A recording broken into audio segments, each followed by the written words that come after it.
ٹھیک ہے.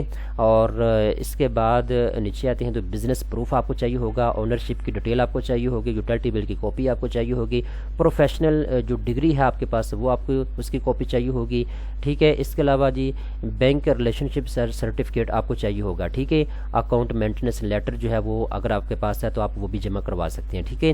تو یہ ساری ریکوائرمنٹ ہے. اس کے علاوہ اگر آپ بزنس مین ہیں تو 1 سالہ بینک اسٹیٹمنٹ کی آپ کو ضرورت ہوگی, انکم ٹیکس ریٹرن یہ آپشنل ہے, اگر آپ FBR سے فائلر ہیں تو پھر آپ یہ ساری ڈیٹیل جو ہے آپ کو چاہیے ہوگی, ٹھیک ہے نا.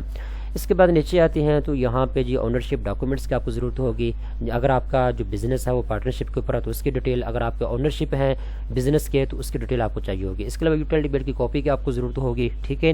اس کے علاوہ جی اکاؤنٹ مینٹیننس لیٹر یا بینک ریلیشن شپ سرٹیفکیٹ کی آپ کو ضرورت ہوگی. یہ وہ جرنل ڈاکومنٹس ہیں جو آپ کو چاہیے ہوں گے, ٹھیک ہے. تو ہر کسٹمر کے لیے اس کی سچویشن دیکھنے کے بعد بینک جو ہے یہ کمپنی جو ہے آپ سے کاغذات مانگے گی, ٹھیک ہے. تو آپ نے ابھی کرنا یہ ہے کہ آپ نے ہاؤس بلڈنگ فائنانس کمپنی کی کسی بھی آفیشیل برانچ میں چلے جانا ہے جو آپ کے قریب تر ہے, اس میں جا کے آپ ان سے تمام تر ریکوائرمنٹ جو ہے وہ اچھے طریقے کے ساتھ ڈسکس کر سکتے ہیں, ٹھیک ہے. اوپر آئے تو یہاں پہ انہوں نے اوپر لکھا ہوا ہے برانچ اوپن ان سیچرڈے, تو جو ہفتے میں یا اتوار میں ان کی برانچ اوپن ہوتی ہیں وہ یہاں پہ انہوں نے اس کی بھی ڈیٹیل دی ہوئی ہے.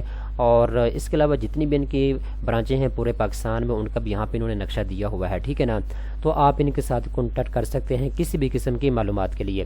آج کی ویڈیو بنانے کا مقصد یہ تھا, بہت سے دوستوں کی جانب سے کمنٹس سیکشن کے اندر سوالات آ رہے تھے کہ house building finance company HBFC company جو ہے یہ پاکستان میں کن شرائط و ضوابط کے اوپر قرضہ فراہم کر رہی ہے, کیونکہ ہر سال یہ اپنے شرائط و ضوابط کو تھوڑا سا چینج کرتے ہیں.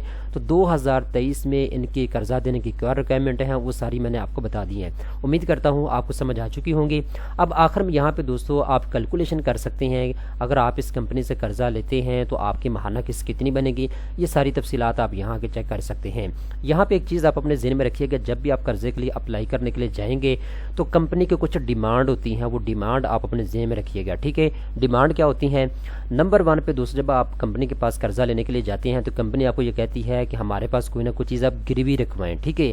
مثال کے طور پہ اگر آپ کے پاس پلاٹ ہے تو پلاٹ کے جو کاغذات ہوں گے وہ آپ اس کمپنی کے پاس گروی رکھوائیں گے, اس کے متبادل آپ کو قرضہ ملے گا, ٹھیک ہے, اس کے عوض, ٹھیک ہے. تو جو قرضہ ہے جب آپ واپس کر دیں گے تو جو پلاٹ کے کاغذات ہیں پراپرٹی کاغذات ہیں وہ آپ کو واپس مل جائیں گے. اس طریقے کے ساتھ جب آپ کمپنی کے پاس قرضہ لینے کے لیے جائیں گے تو کمپنی آپ کو کہے گی ہمارے پاس کوئی چیز گروی رکھوائیں, تو گولڈ بھی آپ گروی رکھوا سکتے ہیں, پراپرٹی کاغذات آپ گروی رکھوا سکتے ہیں, ٹھیک ہے. اس میں یہ ہوتا ہے کہ کمپنی اپنے آپ کو سیفٹی میں لانا چاہتی ہے. کوئی بینک ہے وہ بینک بھی آپ کو جو ہے اسی شرائط و ضوابط کے اوپر قرضہ دیتا ہے, ٹھیک ہے. کوئی نہ کوئی چیز آپ کو کہا جاتا ہے کہ ہمارے پاس گروی رکھوائیں. تو یہ ایک آپشنل چیز میں نے آپ کو بتائی ہے, کیونکہ بہت سے لوگوں کو ان چیزوں کا علم نہیں ہوتا, تو بعد میں وہ پھنس جاتے ہیں ان معاملات میں, ٹھیک ہے. تو اگر آپ کا دل مانتا ہے تو آپ اپلائی کریں, آپ کا دل نہیں مانتا تو آپ بالکل بھی اپلائی نہ کریں.